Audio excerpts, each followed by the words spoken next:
Here we can see sync signal, which is shown by digital oscillator in channel.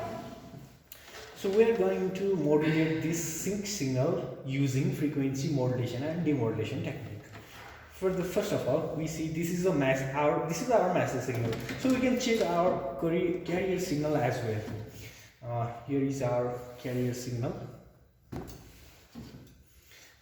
Here is our carrier signal, and we can see the frequency and the frequency of carrier signal is 59.6 kilohertz and 5.703 voltage to peak. So let's modulate this signal, carrier signal, with this sync signal, and let's demodulate this signal. First of all, the sync signal is given to the AF signal input section, which is IC U741 IC.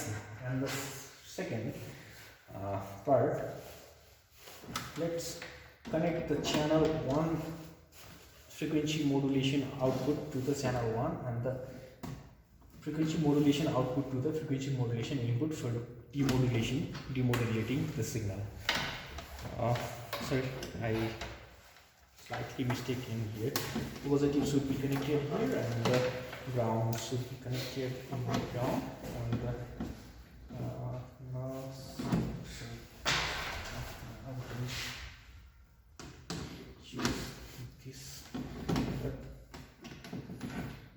circuit is clear. So we can see the modulation is already started, and for the demodulation part we will take channel 2 output. Let's begin.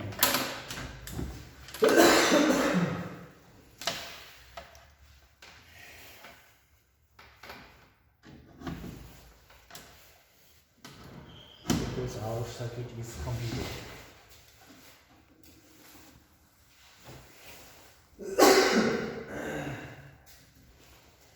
And let's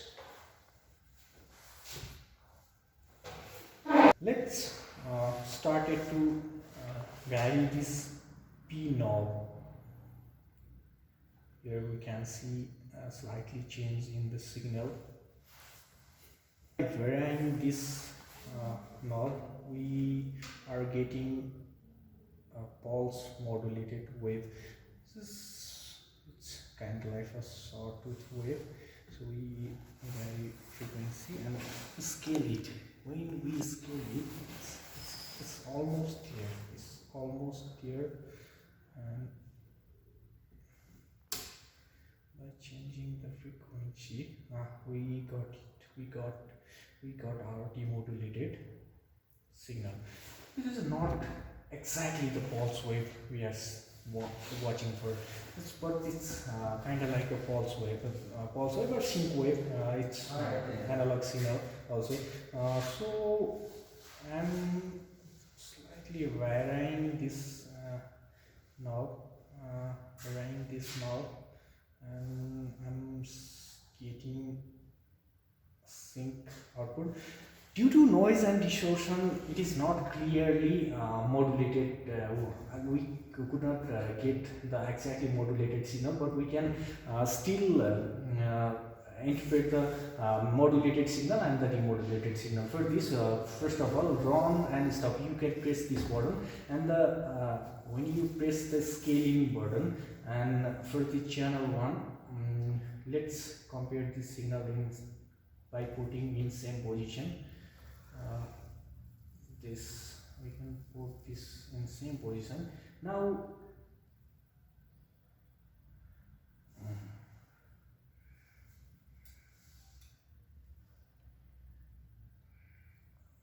let's see. Here we can see when the pulse sync is at high, the frequency modulated waves are the frequency density is high here. When the sync wave is slightly down, the modulated frequency densities, we can see it's low. So here we can also by this we can also use sync signal for the frequency modulation and demodulation.